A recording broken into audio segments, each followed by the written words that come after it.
Chiney Ogwumike just said sorry. What is she saying sorry for? Why is she apologizing?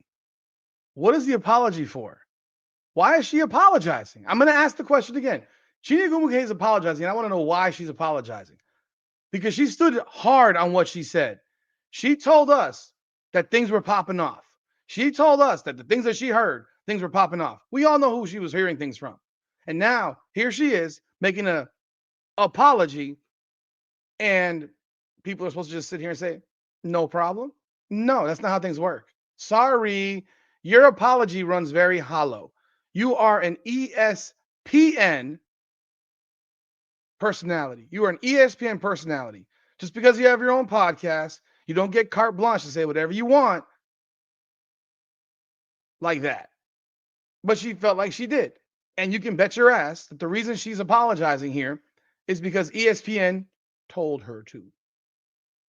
Because she was reckless in the stuff that she said.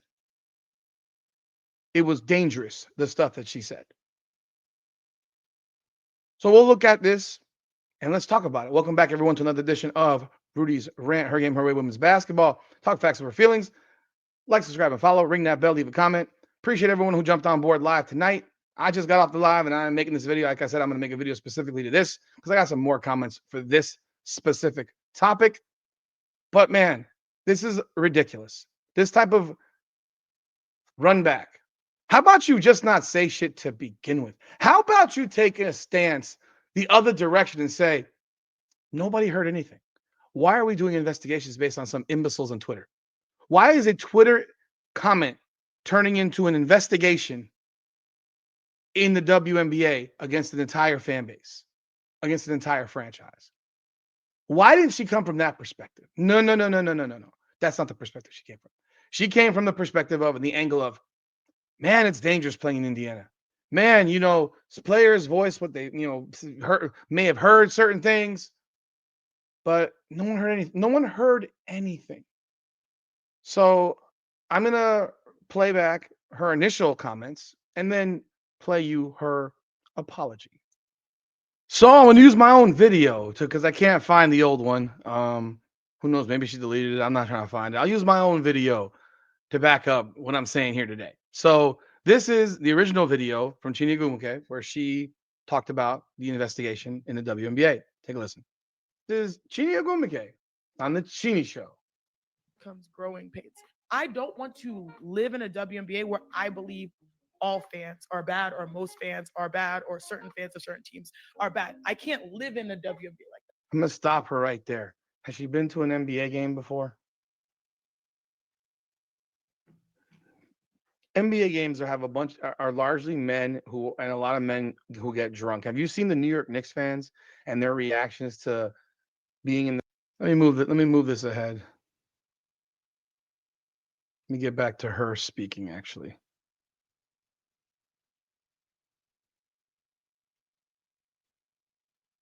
That every one of these Indiana fans in Indiana are all racist, and here she comes with the bullshit.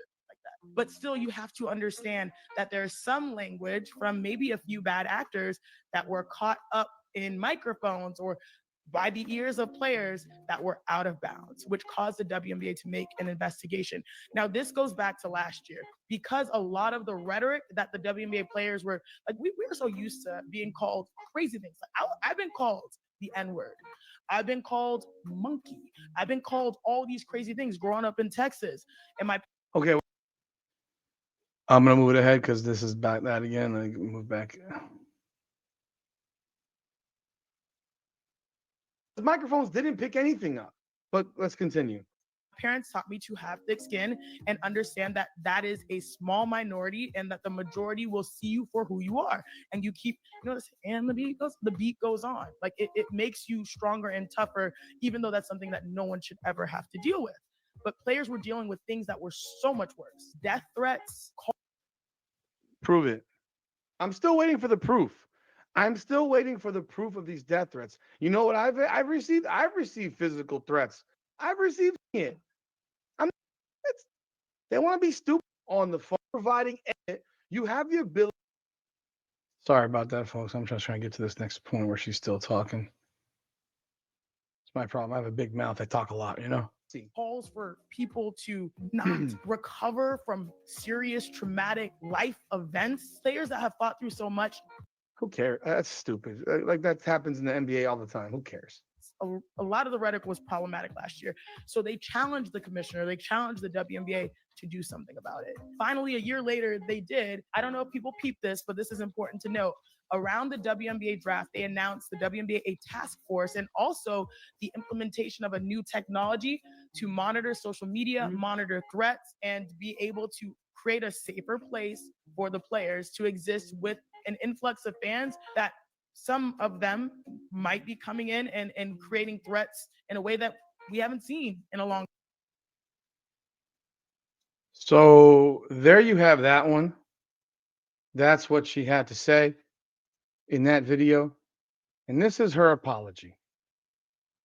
This is the apology that she decided to make.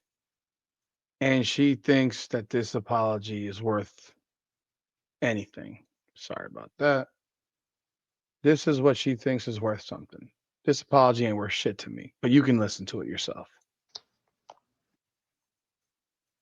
Hey, everybody. I'm sure you've seen the WNBA statement on the investigation. And I want to address this with the same energy I did the first time, because if you really know me, I always try my absolute best to uplift the WNBA, to celebrate the amazing players, the coaches, and of course the fans. That is something that is at the core of everything that I do. But if you know me, you know I'm not afraid to say I can do better. I am sorry that my message was in the heat of the moment, because when I initially spoke on the topic, it really came from a place of care. It was based on firsthand conversations with people very close to the situation who raised real concerns, and they told me what they had experienced. And I felt like it was important and it was necessary to acknowledge those allegations and also voice those experiences. Now, in the process, however, I totally recognize that it may have impacted fans in a way that I did not intend, and I am sorry. Really? So you didn't intend to call fans racist? Didn't you know that your statements, that's literally what you're calling these people? That you literally just called an entire fan base a bunch of racists. Like you imply, that's your inference. And you believe that this shit all happened. Let's continue. I'm also happy that the WNBA treated the matter with the utmost seriousness, followed through with the investigation, and I understand that having a platform comes with a responsibility, and I do not take that lightly. So as our league continues to grow, I am going to grow with it. And I am so committed to be better in how I share perspectives and grow alongside the game that I truly love and adore. I mean, some of my favorite memories as a pro was playing in Indiana, and I truly believe that WNBA, we have the most passionate fans, and I'm grateful for our community. I hope you know that's who I am. All right. Love you guys. Thank you. Mhm. What do you think of that apology? What are your thoughts of that apology? That apology runs very, very hollow because you didn't just make those statements in your own podcast. Your stance on Indiana has largely been negative, has largely been against Indiana, has largely been pro everything except Indiana. Your commentary on Caitlin Clark is largely negative. So tell me exactly what you're apologizing about. Everything you said? That's why it's hollow to me. Your source is your sister. You can mention other people.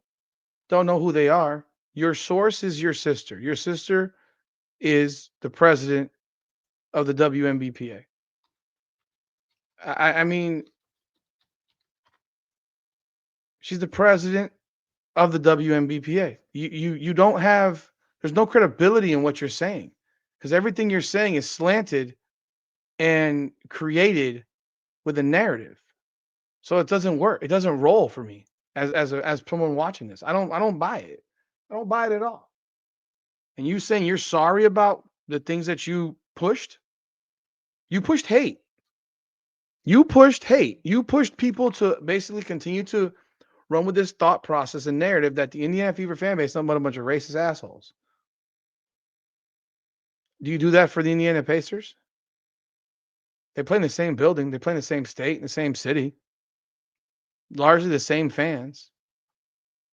So just curious, like how do you How do you jump on your podcast, make all those statements, and then come back and say I'm sorry because the investigation did not find what I was told it would find, because you jumped on board with a Twitter investigation, an X investigation. It's ridiculous. It's utterly ridiculous. And you think your apology means shit? Doesn't mean anything. I'm glad you did it. I'm glad ESPN forced your hand and said you need to do this.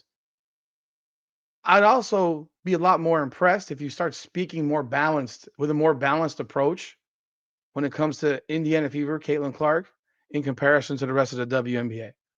That's where I'll know that you're actually making an attempt to do your job, to understand your platform, is when you present in a more balanced way what you're saying. Because right now, your approach constantly is one direction. It's negative, negative, negative about the Indiana Fever. It's not a positive outlook. You automatically believe something because it was Indiana, because someone on X said it. Do better. Do more than better, because do your job. Because doing better, you would have, like, the fact that you could run up here with that shit. I don't know how anyone can run up with this shit with X and say that and create an investigation, then come on behind and say it may have happened, when Tyler Marsh said it didn't happen, when Angel Reese said it didn't happen without saying it didn't happen. She said it didn't happen. So, yeah. That's all I got in this. That apology's hollow. Y'all let me know y'all thoughts in the comments. The apology will matter when she shows a willingness and a want to actually speak in a more balanced way when it comes to the WNBA and approaching the Indiana Fever and Caitlin Clark. When that happens, then I'll believe it. Y'all let me know y'all thoughts in the comments. Like the video, subscribe to the channel, ring that bell, leave a comment. Appreciate y'all. This is Rudy's Rant, Her Game, Her Way, Women's Basketball. Come on now.